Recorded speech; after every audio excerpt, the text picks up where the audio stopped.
The bad news is it felt early on in the session like my 2.7x opens had been starting to get three bet at a very high frequency.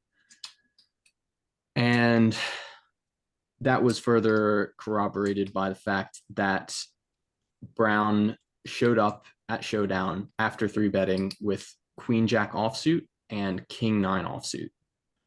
So as soon as I saw the queen jack offsuit, which was the second showdown, I sort of just reverted to playing the previous strategy and ditched a lot of the exploits because it did feel, especially early on in the session, like my 2.7s were getting three bet a lot. Outside of that, so I have a few things that my intuition is suggesting. One of them is that he's stabbing flop too frequently in three bet pots when check two. It feels like, yeah, it feels like my 2.7x opens are getting three bet a lot.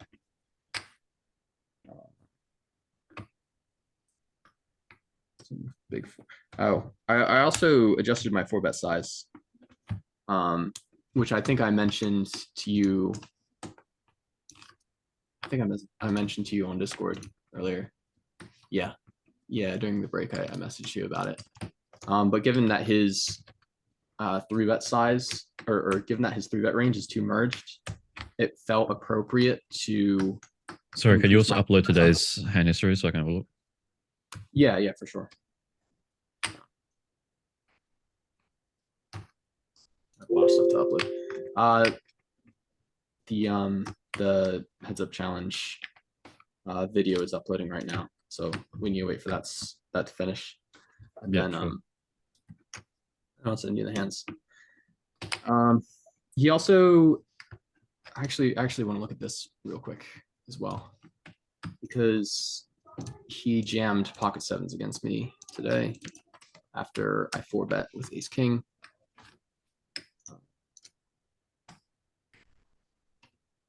So right here, pretty early in the match. Yeah, so I'm going to check this in Monker real quick. 2.7 goes for the three bet with pocket sevens, which, yeah, it's in our range made for him. And against the big four bet, yeah, can jam, but I would expect him to be jamming this probably. Change it to, yeah, I mean, it jams 50% of the time. In the simulation. So that's okay. Range, change it to strategy. Yeah. Okay, 50%. Yeah, that's correct. I think my intuition tells me he's probably jamming it more than 50% of the time, just given the fact, just given the frequency at which he jams over my four bets. And yeah, I find it highly unlikely he's jamming king queen suited and queen jack suited. Yeah, I would be very surprised to see that. Although he's probably jamming the ace five, ace four suited in that configuration. But what else? It feels like he's triple barreling on paired boards and single risk pots a bit too often, but it's kind of a weak read.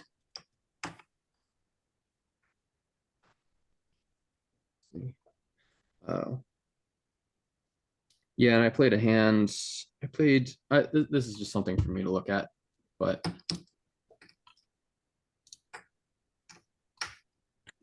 I played this hand with aces. I did not run in the solver yet. I think it was like 150 big blinds deep, maybe a bit more. Yeah, it was like 160, and I trapped it against a big four bet, and I think it's like a low frequency trap. Wait, I'm pretty sure that's correct. Like almost yeah, but all we're the deeper. time. At 100 big blinds, it's a pure trap. But okay. I think at 160, yeah, I think it like min five bets quite a bit, but I RNG'd like a 76 or something, which is like quite high. So I did go for the trap. So I did RNG it, but I think there's some trapping, but I'm not sure. And then of course we get like the worst run out. I go for the flop check call, and turn checks through, and we just get the worst river. I did block bet the river in an attempt to get called by like some of his 4-bet bluffs, like King Jack, King 10, maybe something like King 9, but we got jammed on, and I elected to fold the river. And why didn't you jam the flop? Mostly as a product of the ace of diamonds. I think jamming flop is probably fine, and without the ace of diamonds, I would pure jam. With the ace of diamonds, I think it's fine to check call. I would do a lot of jamming on this flop, but with ace of diamonds, I felt it was okay to trap on the flop. And then if he bet the turn, I would just always jam. But he did not bet the turn, and the 9 came on the river. I'm gonna look at that right now. Maybe you should have a look at it. I'm not sure if the ace of diamonds is that big of a thing to prevent you from jamming. Yeah, I know at 100 big blinds. I'll pull up the sim as well. I ran some size searching simulations for the different stack depths. I'll pull up. So that was 160, was it? I'll pull up the 150. Yeah, that was 160. I've also got 175. I also I had a hand with queens that was like very deep. We were 200 big blinds deep, and I jammed queens pre against a 4-bet, which was this hand. So it was like 200 bigs deep. I seem to remember looking at a sim that said this was fine with queens, 200 bigs. Again, he comes with the more than 3x 4-bet, and I put it in. And he does fold. So, and then we'll look at the aces hand. 150, 3-bet, simple. 4-bet. Yeah, so in GTO Wizard, it wants to pure 5-bet with aces, but that's also like a part of playing with rake is you're going to do more re-raising and less calling, which means less trapping. And there's not much EV loss, so I would expect without rake it to call a bit. It said, oh shit, it's not in range. It's not going to be in range, so we can't even look at it. Although honestly, it would probably take like 2 minutes to run it in Pio, but if we don't have like any aces in range, it's just not going to work.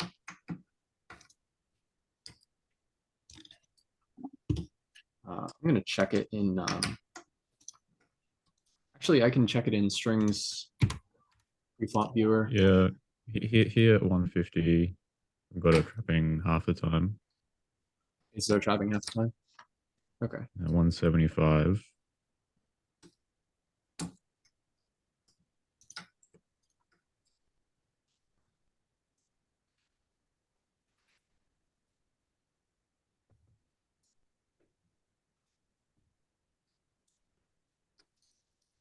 At 175. Depends on your bet size a bit too. I I mean, yeah. Or yeah. Wait, no, I threw big with the aces. Sorry, I was thinking about the queen's hand. At 175, it's only trapping 30% of the time. Like there's this small 5-bet idea where you 5-bet to less than 50%, so you're less than double. Yeah, I did think about like I would never jam aces here, but I would RNG like you said, a very small 5-bet. There's probably small 5-bets at 100 deep as well, so it's up to you if you want to add them into your strategy. Yeah, I've never played with 100. At 125 is pretty prevalent, especially if he's 4-betting a bit smaller. But on the other hand, at 125, you can do this split between. It's more obvious of a split between ace king suited and ace king offsuit. Mhm. where asking suited takes the bottom end of the sizing distribution. Asking offsuit takes the top end of the sizing distribution. And then you end up sort of splitting between like 9 big blinds and 13 big blinds. Yeah, sorry, 10 big blinds and 13 big blinds, but both at 100 and 125, which lessens a bit as you get deeper. There's still overall a difference between asking suit and asking offsuit in terms of the way that you would play it pre-flop. Let me just look here. So, for example, yeah, Brown's 4-bet sizes are really big. Like, just in general, his 4-bet sizes are ridiculously large. Yeah, I noticed that especially when we got deeper today, he was 4 betting bigger than 3x, which from my understanding is not a thing until you get to like 300 big blinds. I don't think that is ever going to be a thing because you can just min 5-bet. Okay.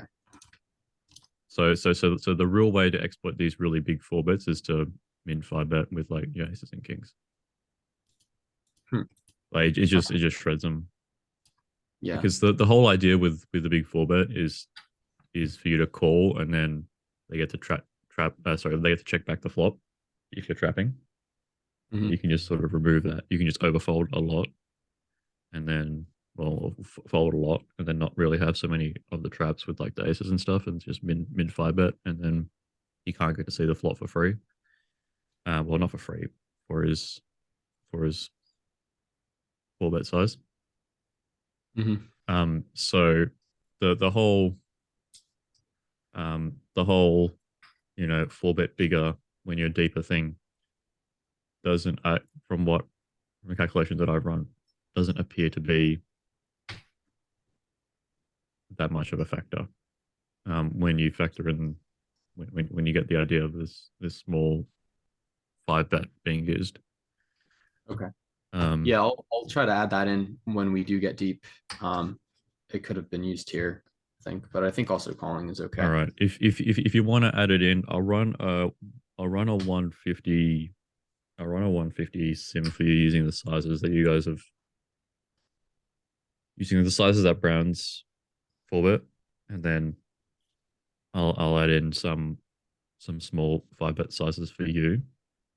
So when you get to this situation again, you've got aces, you can go for the min or for the small 5-bet.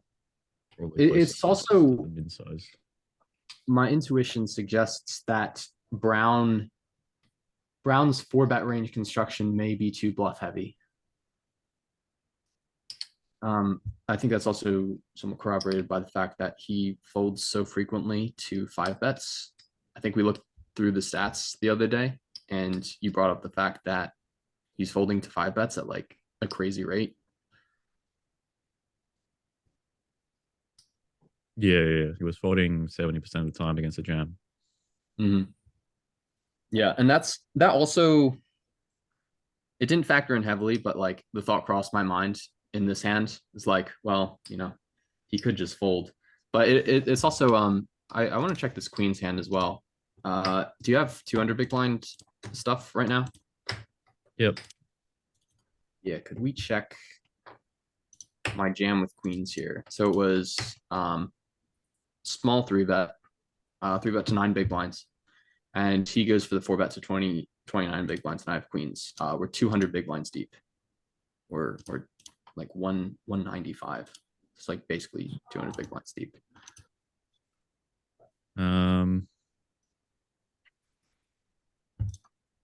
So with queens, you would lose a big blind by jamming compared to min 5-bet. Okay, so it's a pure min 5-bet. Yeah. I mean, here I've got 40% 5-bet, which is it's basically min. It's a little bit more than min.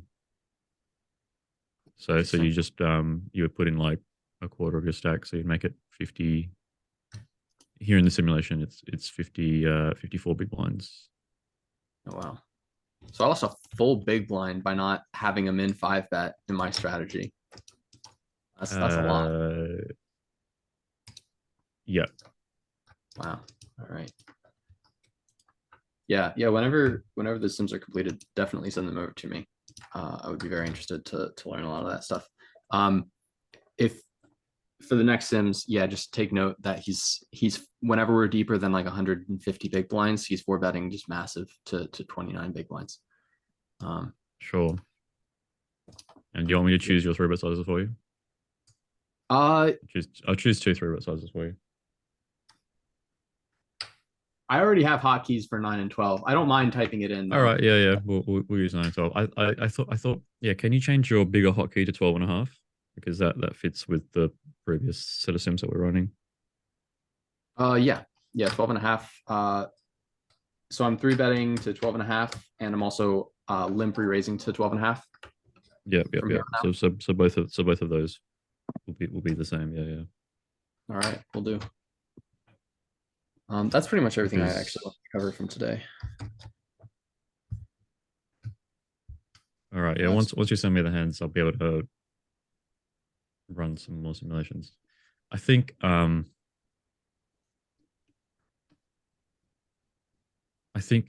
obviously you're running really well. I mean, you won 70 BB per 100 in this session, and you won that previously. But I think he's also maybe started to figure out that you're not just a fish, and he could potentially starting to study the game tree again, especially sort of pre-flop, in order to try and figure things out. So maybe he's done some study on that day off to try to figure out where he's going Yeah, wrong. it wouldn't surprise me if the like, oh, like I want some time to reset was actually like, hey, like I want a day or two to study. Right, like that's very believable. That crossed my mind. That it might not be like a day to emotionally reset, and he would actually be doing quite a bit of work during that day or two off. But yeah, whatever. It's done. No need to talk about it. Just yeah. All right, solid. I'm good to go. You guys have anything? I don't. This is the first day of this week. I'm just running. I'm running deeper stack sims, sort of GTO sims for you, and then I'll convert them into the sizes that you guys are. I'll rerun them as a semi exploit one using the sizes that you and Brown want to be using. It'll probably still like limping goes down a lot as you get deeper, but a lot of that will just get converted into the small open, and some of that will get converted into the big open. So that's not really a big deal. You probably, when you get deeper, end up never folding, or only folding like 7-2. Okay. Offsuit and stuff, and like 3 to offsuit. Like it because of Brown's and slightly like restricted strategy, especially against the limp. Like you'll end up being able to limp everything. So in GTO land against the limp, the isolation should be closer to 40% at 100 big blinds deep. But he's only getting 33%, and the reason why he can't go more than that is because he doesn't have the smaller isolation sizes in his strategy. Like you can, like if you're playing really well, you can go like limp and then ISO to like 2.5 big blinds or ISO 3 big blinds, like really small, and that puts a lot of pressure onto like the 9-2 offsuit type hands, because it's just shit for them, and so it basically prevents them from seeing the flop so cheaply.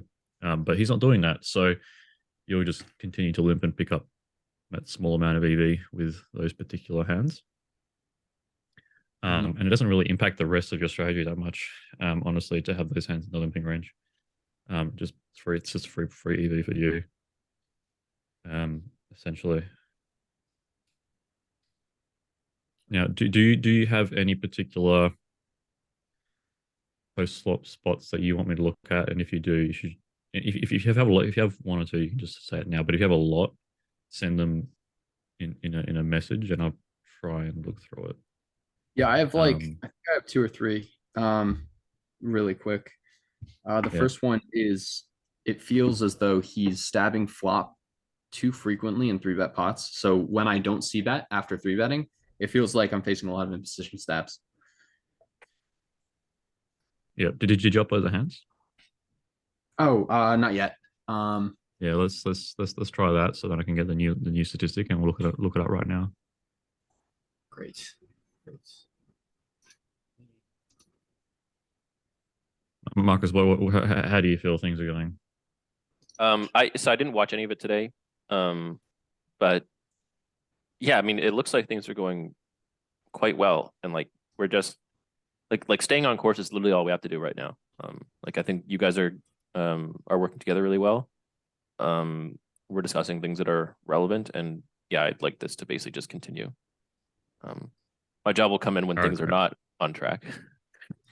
Yeah, yeah. Like I'm sure when the downswing hits, which we should prepare for that. When the downswing hits, Cole, you and Marcus and you and Simon will be having more frequent chats. Yeah. But Yeah, it's until then, basically we'll near just impossible to go through 25,000 hands without like going through at least a 10 blind downswing or something. So, all right, hands are uploaded. Right.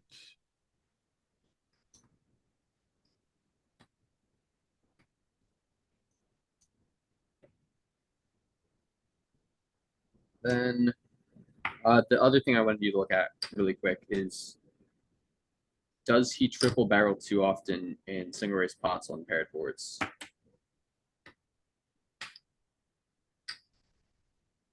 think that's everything.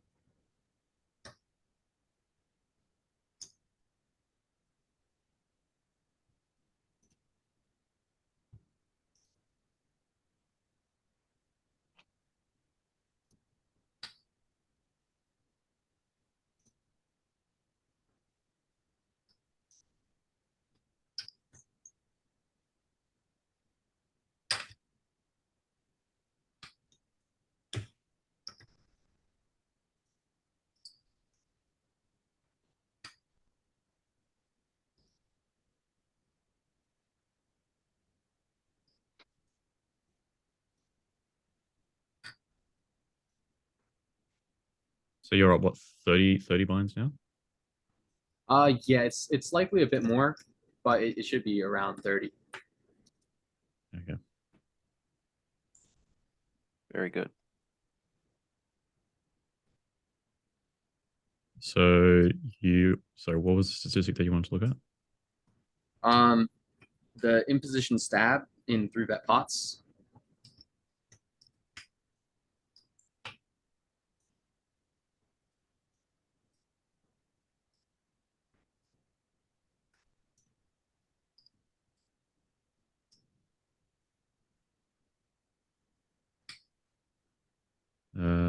Cool. Let's see that 61.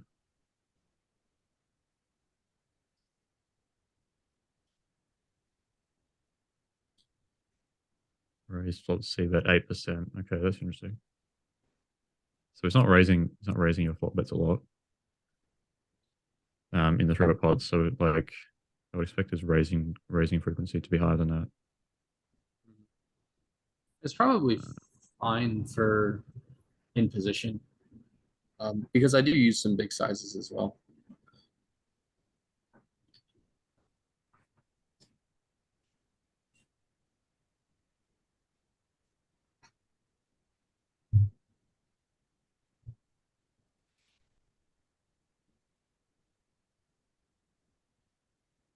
That's half the time.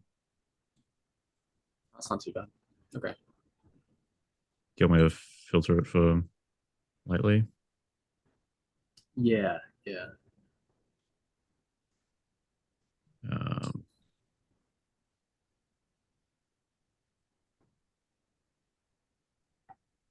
yeah, no, it hasn't really changed. Okay. So around half the time. And then the other thing I wanted to look at was, it feels as though he's tripling too much on paired boards. I mean, which context? Single raise pots. In position, single raise pots. So I check call flop, check call turn. No, it feels as though he's barreling river. Very high frequency.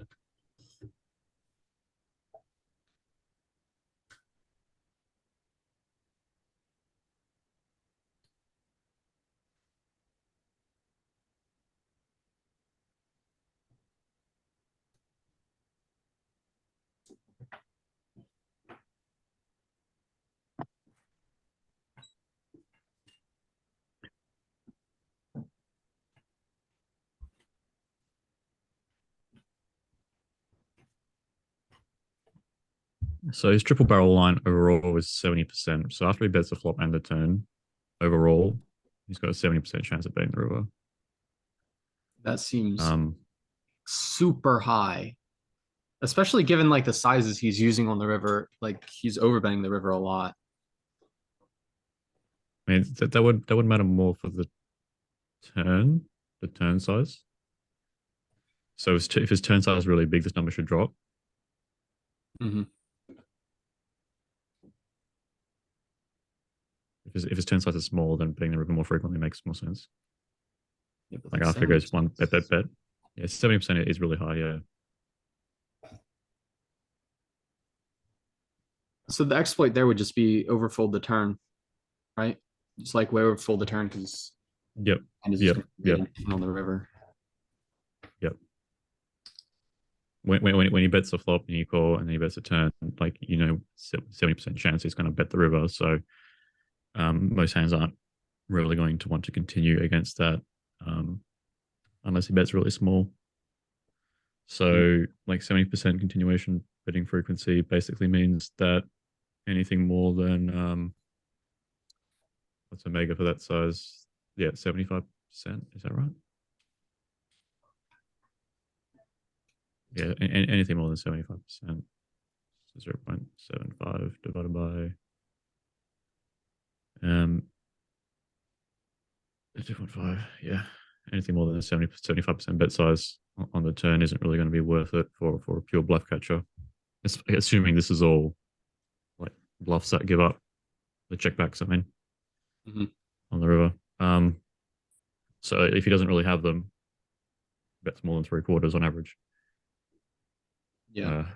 On the turn, which he probably will be. Like it'll probably just be like small betting the flop, holding the turn, or slightly overbet on the turn, and then jamming river kind of thing.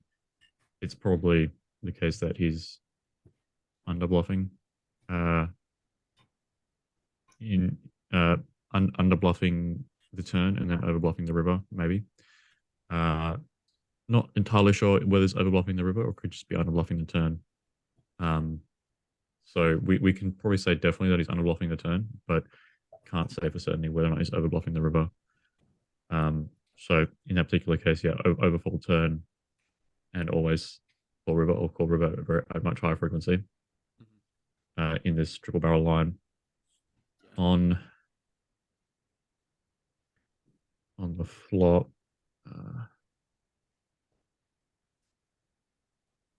Yeah, and it's even higher in the pet boards in the triple barrel line here. You're right. 73%. All right. Noted. Overfold turn and single raise spots. Yeah, if he bets the flop. Um, if he doesn't bet the flop, let's take a look.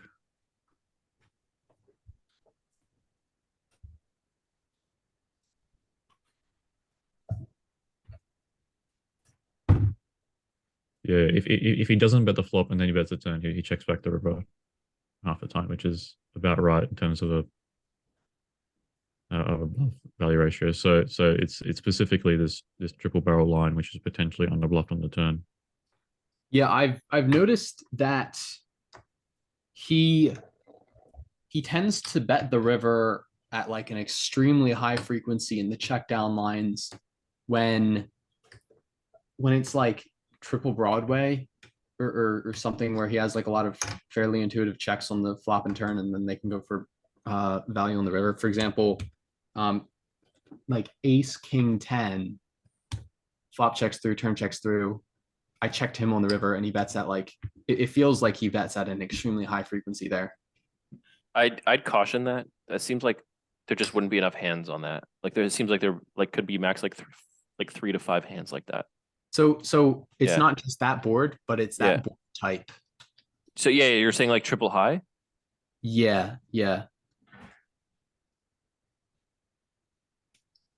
I mean, Like in this line where he checks back the flop, checks back the turn, and he gets checked on the river, he's only betting 50% of the time. Mhm. Um,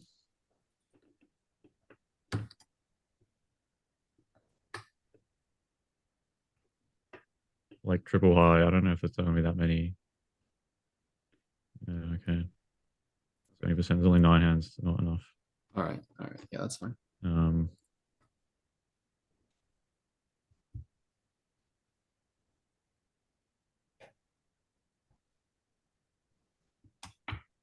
like so, so double high. Yeah, 60%. Um, I mean, definitely he should be betting less than half the time. Hmm. In this particular line, he's betting half the time here.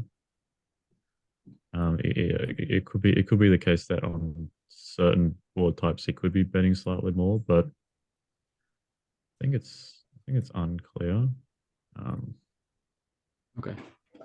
Yeah, if we don't have a big enough sample on it, that's fine. That seems like something that'll just be too hard to get a big, like anything more than 15 hands, 15 to 20 hands on. yeah, It's where human like intuition, like you sort of like you saw it a few yeah, times and it's you not. went like super in on it. Yeah. Yeah, it's not. There's not enough hands to really say anything.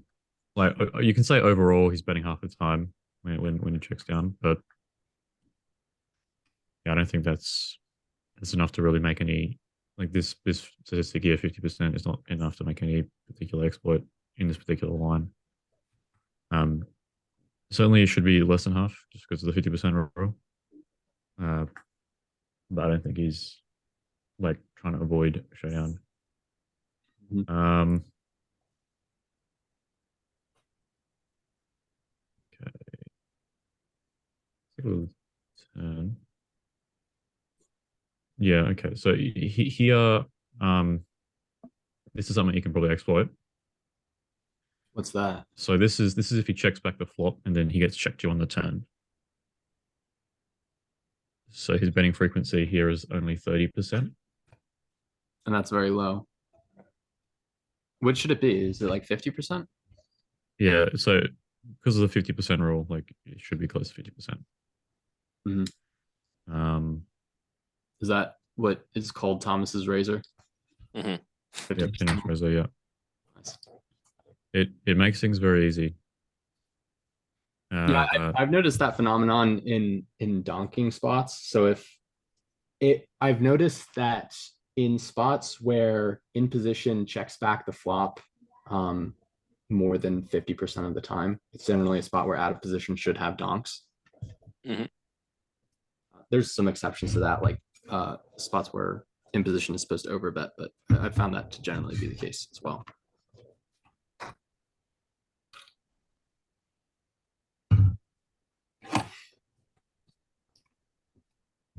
pull up pull up this pre-flop sim, and then we can look at that particular statistic.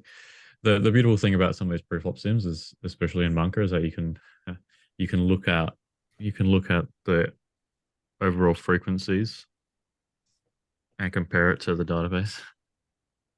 Nice. Um, so here, this is the pre-flop sim that was running. This is with 84%, so maybe it's a touch off. Bet call, whatever. But you were talking about post flop frequencies. Yeah, check Nice. check.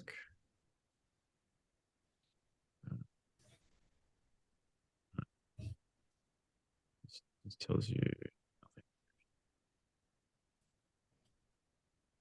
Yeah.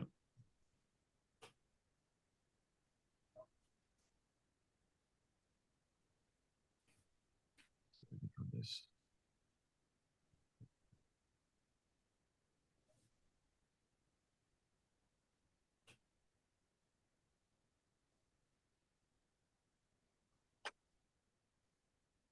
No, it really only has.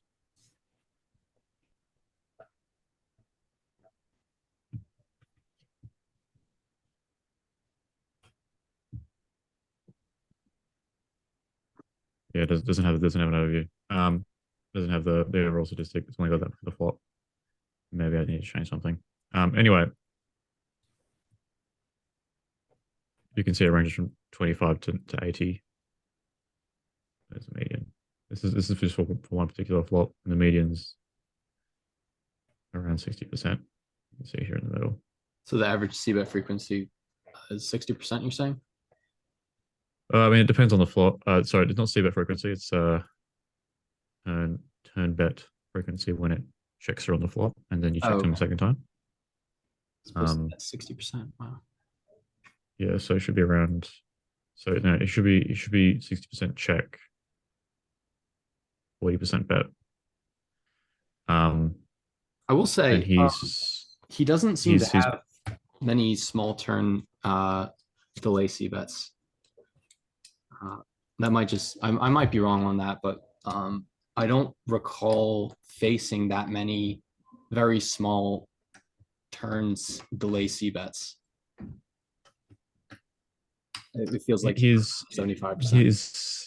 His faulted turn bet here is 46%, so that suggests that your average turn probe is a little less than the pot size bet. Mm-hmm. Probably around the pot size bet.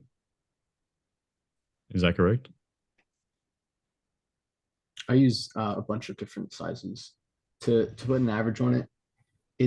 It's probably less because I do have some like 2x and 2.5x pot turnover bets, but primarily I utilize a lot of turn block betting. So I would say it's probably a bit less than full pot on average.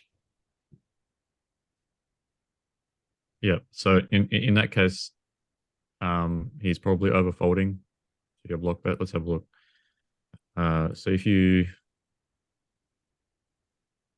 face a bet size, Yeah, like 1/3 pot and below. third pot, so that would be, let's go this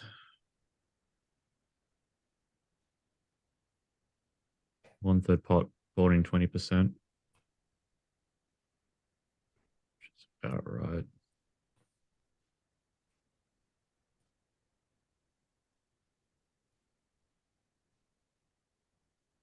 And then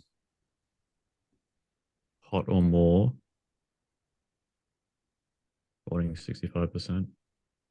Oh, that's way too high. Well, Well, it's not depends on the if it's mainly an overbet. Yeah. Yeah. Um,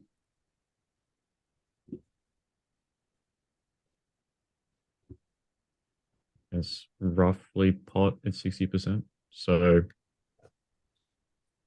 probably overfolding against the pot sized turn bet. All right. So yeah, free money there. That's Yeah, he should be underfolding against yeah, alpha. this number should be closer to 45.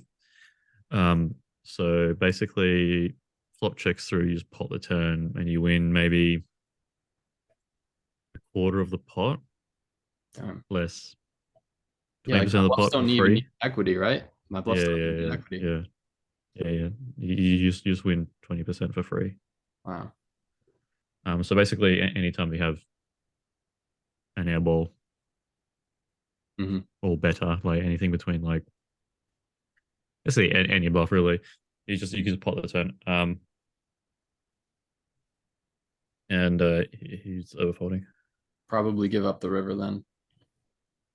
Definitely other river. Like you made your money the fact that he overfolds by this 10%, and 10% of the 50% they need to call, or 55% they need to call, is how much you win. So it's about 20% of the pot for free. So if you think about it in terms of absolute size, you win half a big blind every single time that happens. So you're suddenly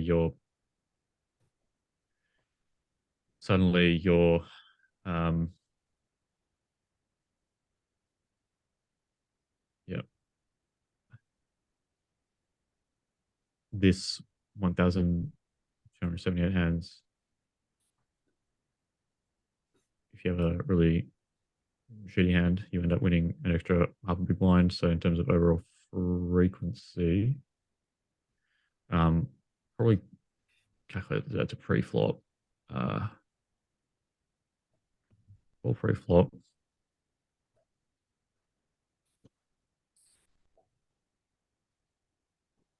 Yeah, okay. Call pre-flop. He checks back the flop 45% of the time. And then you win half a big blind by potting the turn. So that means that you would win essentially an extra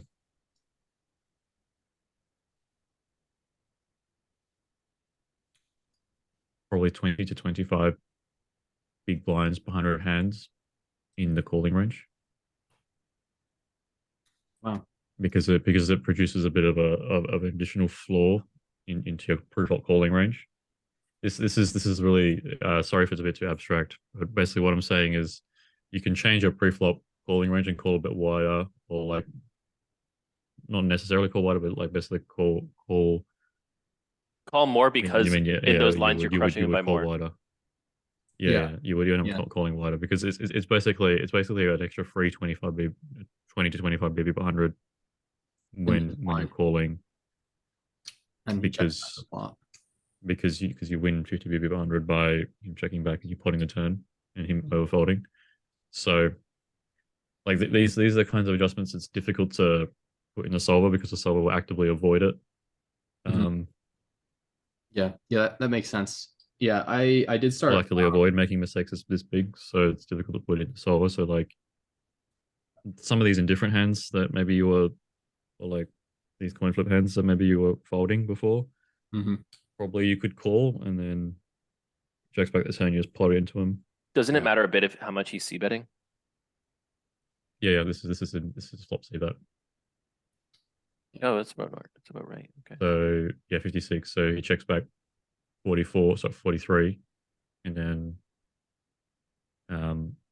you win, so 0.43 times So basically what you're saying is let's that just say different hands are going to over-realize post-flop, given that I 20. have a post-flop edge afforded to me by this particular exploit. Yeah, so you win extra 20 BB per 100 essentially. No. You have to divide that by two. Whenever you 'cause- call. No, Yeah, 20 big blinds Whenever per you 100 call. in the big blind. When Yeah, I call. just in the big blind. Yeah. do you factor in the fact that Just he in the wins big half a blind when blind? you call. Got it. You factor in the fact that he wins half a blind, not a full blind. Yeah, he wins half a blind. So if the pot Is if the pot is 5 big blinds, right. and then Brandon is overfolding by 10% out of 50%, Mm-hmm. you would Half a blind. I don't know, it's 1 big blind. Where did I miscalculate? Uh, he's overfolded by 10%, right? I think you missed a factor of two. I could be wrong. Because he's overfolded by 10% of the time, so he wins an extra half a blind times 43% times 45%. No, he actually wins an extra whole blind. Yeah. This makes more sense. He wins a whole blind? Yes. Yep. Yeah. I think that might be a slight overestimation because that assumes Brandon will not pick up on the fact that Yeah. potting the turn at a much higher frequency with total air balls. So Yeah, I'm I was gonna bring that up. this. Like, how much do we want to just like abuse that? Because it happens a lot. Like, eventually he'll figure it out. Yeah, I'm probably going to use it like occasionally Yeah. when I feel it. Also, there's something that I noticed in the sessions. It feels as though early on in the sessions, Brandon is playing very well and he's very sharp. And then as time goes on, the leaks that we're looking at in the database, they start popping up more and more throughout, like mostly toward the later part of the session. So it's like he's playing like a very strong game early on, and then like as time goes on and he gets tired, some of these leaks start popping up. Yep. Right. I mean, that's sort of what you'd expect with anybody. So Yeah. as long as you're not making the same mistakes in the same time frame, then you're good. Hmm. Yeah. So yeah, just make sure that you're well rested and well fed and have done some exercise beforehand. And if he hasn't done those things, then you end up having the advantage there. Mhm. So maybe this is one of those things that you start to implement in the second half of the day. It's just like a lot of these exploit things, implement a bit more in the second half of the day when he's feeling tired. Mhm. So your strategy during the first half of the day, a little bit more GTO, force him to think, force him to become a little bit more fatigued, and then second half of the day, just go harder on the exploits Yeah. Yeah. because That's what I was we're thinking. just going to accept it. You're just going to basically he's going to basically fall back on these old tendencies that um, work against significantly weaker players than you, but aren't going to work on you because you're actively going to exploit them. And we're going to pick up more and more of these as we go. And I could probably, if I wanted to figure out how filter for the second half of the sessions, second session each day, I'd have to split the database, but I could probably do that as well if you Yeah, there wanted me might to be look up. a there's probably a time of day filter that you could put into poker tracker in more filters. I think I'm almost certain that's the thing. And yeah, because we start each session at the exact same time. So the second session always starts at 4 p.m. EST, which I'm not sure what that would be to UTC, but I'm gonna look for it as well.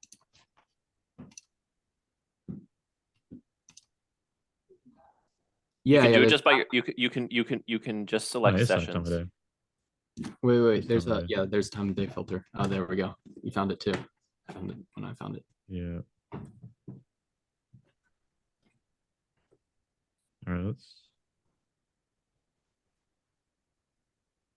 I would I don't know the way that PT4 will do the Postgre stuff. So just check. Yeah. So it'll just have it here. It's 1 a.m.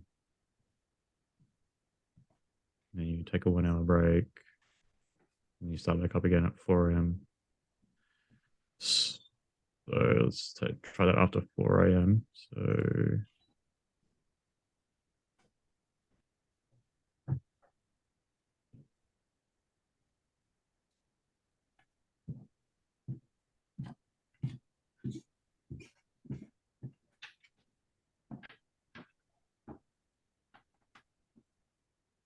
Yeah, it should work.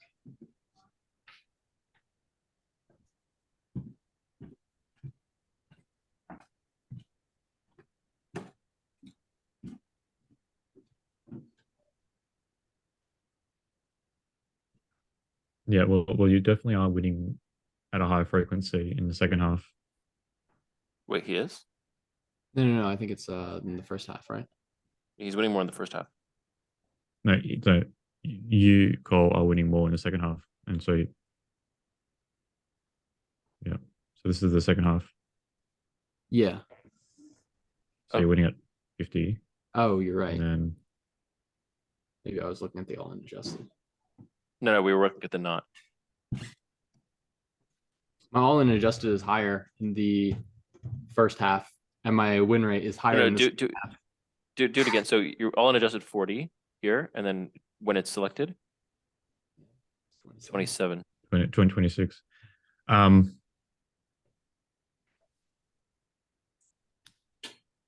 yeah, okay. Is that exactly a 50% split in the hands? No, 3100 something. Did I make a mistake somewhere? It's possible we just play It's faster. possible that they just play faster. It's just in the beginning. We play slower at Yeah. the end. Yeah. It's close to a 50-50 split, but there's like 200 hand difference.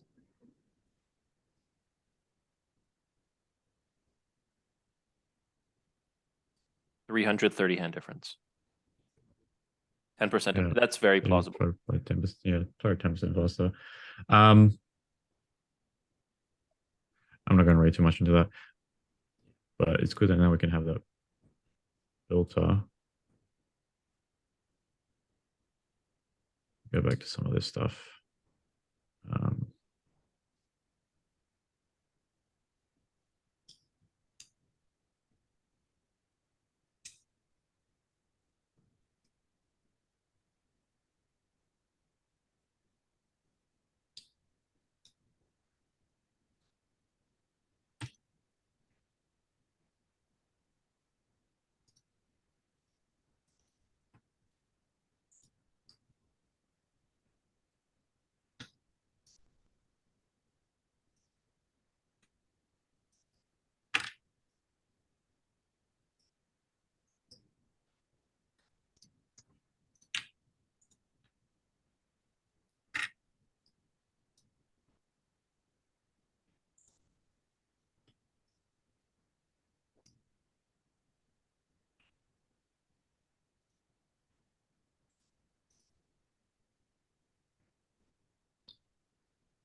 so preflop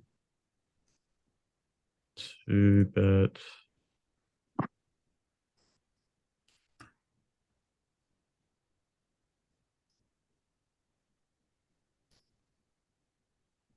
Turn 33.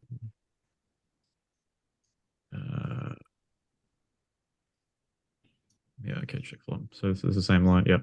So second half of the day, he's betting even less compared to the first half.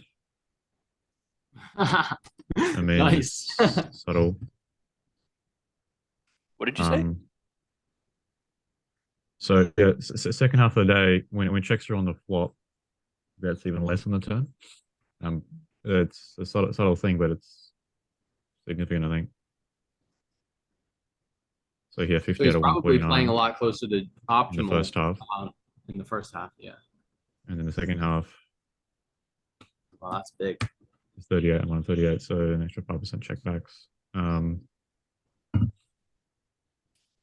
Full turn pro 43% in the second half.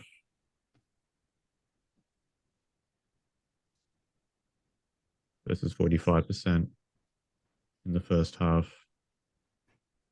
Fold turn bet 45% in the second half. Sorry, 45% in the first half.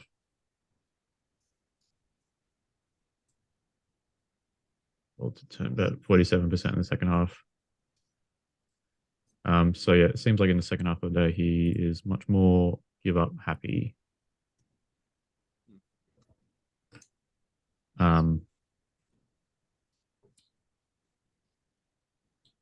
See against a particular pot size bet.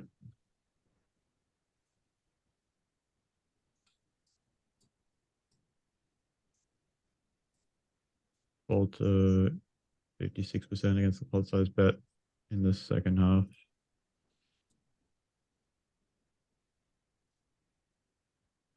In the first half, 60%. Yeah, I'm not sure if that's significant statistically. At this level. But yeah, he's definitely checking back more in the second half of the day on the turn after checks from the flop. Let's have a look at just the overall flop strategy. Overall flop strategy in the first half of the day, betting the flop 57, and the second half of the day, yeah, it's also 57. So that hasn't really changed. All right. Full flop 2-bet 77%. Fold to flop 2-bet. Wait a minute. So he's calling check raises at 77%. Yeah, in the second half. Yeah. And then in the first half, he's folding. Yeah. So in the second half of the day, he basically never folds against a check raise. Okay. In the first half of the day, he's playing closer to optimal with a fold to check raise at 34%. So yeah, second half of the day, check raise more for value, check raise thinner. First half of the day, play close to GTO. And this first half, second half of the day, especially, I mean, he's probably not going to realize that he's playing that much different. Yeah, he that won't much at all. differently. There's no chance he will because, yeah, this is it's probably pretty natural too. We should probably analyze our own as well. Yeah. I'm Because okay. it's really tough to like he probably what happens is he sort of like goes to default. Like he goes back to default mode when he gets more tired, right? So that'll probably include like a lot more like small c bets basically. It'll include a lot more like folding on the river, or whatever his natural thing to do is. So Calling the river. Yeah. Definitely calling the river. oh yeah, oh sorry. I'll look into this in more detail later tonight while you're on your run or whatever. And then we can talk about it more tomorrow. So this is probably an interesting thing that we can probably look into a bit more. And as time evolves, we'll get even more information about this particular split between first half and second half. Mhm. And as long as you're fresh, and maybe the first half, like the half an hour before, you review some GTO stuff, and then the second half, during that 1 hour break, you review some of the exploits that we talk about, and then he's probably just taking a shit and not really thinking about things, and then you just crush him in the second half of the day. Mhm. So let's try that and we see how we go. So far, like the EV difference, I don't in terms of the win rate, I don't think is can't really tell that much from it. Yeah. I mean, you're running super hot overall, so like it's difficult to tell whether you're winning more, winning less. But in the first half versus second half, like because you're running so hot, 33 BB, difficult to be able to see that sort of difference. Also, the hand samples are very small, only 6,000 hands so far. Yeah, especially in such high variance match. All right, I think that's good. I've got a plan for what I'm doing. You keep doing what you're doing. Maybe review some of the hands that you played today in the solver. Yeah. Marcus, What I've started you're doing happy is just to follow along for now. I'm happy with how the session went. Yeah, I think this is good for me to be on these, just so I have a baseline for how these go, and then we can, like, if things turn, I'll know sort of sooner. So I mean, I'm pretty happy right now. So yeah, me Great. too. good job. All right, So what I started doing, I'm gonna go get ready for work. Is there anything else you want to say before I leave? yeah, just like a 1 minute thing. I started writing down every spot that I'm confused about in game, and then I go over it in the solver. So I'll write down the hand, and then I'll have it written down, and I'll just go through it on the list. So I have my work cut out for Excellent. me tonight. That saves you plenty of mental effort trying to remember shit. Yeah, you shouldn't really be filling up your brain with that kind of stuff. Just write it down. Excellent. All right. See you tomorrow. All right, I'll upload this, or I'll send it to you, Thomas. All right. Yeah. Good night.